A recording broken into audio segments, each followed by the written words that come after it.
This scenario was made by Eli, the victor of the competition.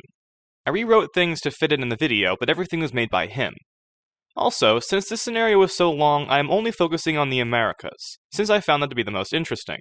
But I feel bad about not showing his scenario in full, so I will link it in the description. So let's get on with it.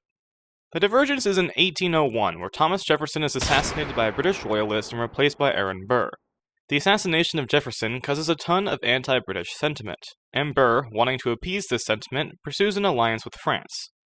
Burr also expands the power of the executive branch, eventually abolishing terms and elections entirely.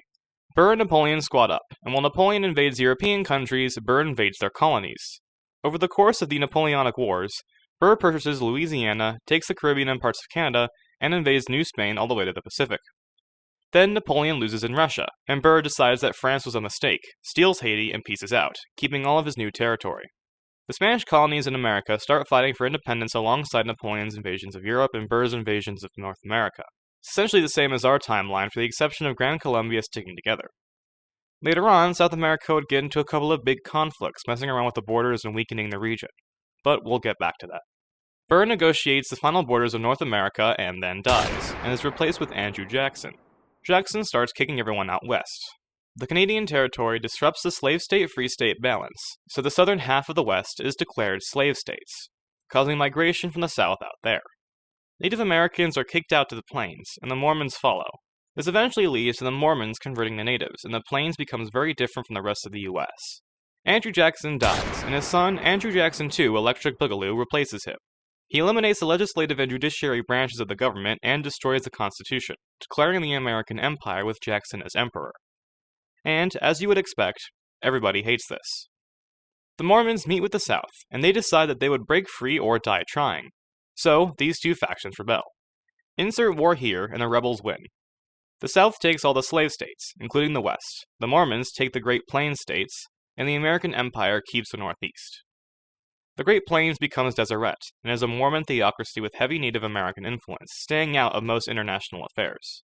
The South is just the American South, focusing on a confederation of states instead of a big central government, and the American Empire becomes more and more of a dictatorship as time progresses. Eventually, the West's anti-slaveness makes the Southern government upset. Some political conflict happens, which leads to conflict, and the South devolves into a civil war between slave states and what was essentially free states. Ironic. Insert war here, and the West wins, becoming a new country. The South got super salty over losing the war. They see the instability of South America and invade them. Then Central America, then Mexico, expanding all the way around the Caribbean Sea. This leads them to successfully piss off every country in the Americas. The West gets closer to Britain by trading with Canada and eventually joins the Entente, which causes the South to ally with the Central Powers because they are mad at the West, which causes the American Empire to join the Entente because they are mad at the South. When the Great War breaks out, all those American countries go to war. The West would invade the South through Texas, only to be stopped by trench warfare, and the Empire would invade the South through Kentucky, Virginia, and Maryland. The South is slowly losing to the Empire, but makes gains against the West. The Empire starts going farther and farther south, as the South goes farther and farther west, as the West slowly starts to collapse. And by collapse, I mean surprise communist revolution, and the West leaves the war to go fight itself. Then, the slaves to the South start rebelling, allowing the American Empire to break through and take the South. Eventually, the Great War comes to an end in Europe as well.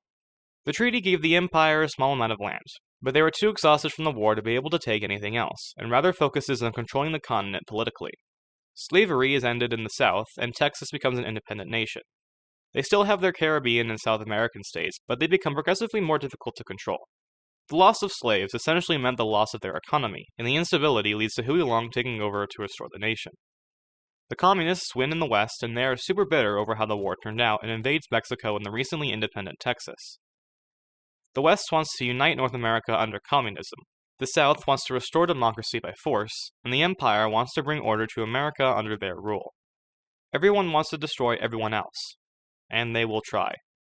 But that is a story for another video.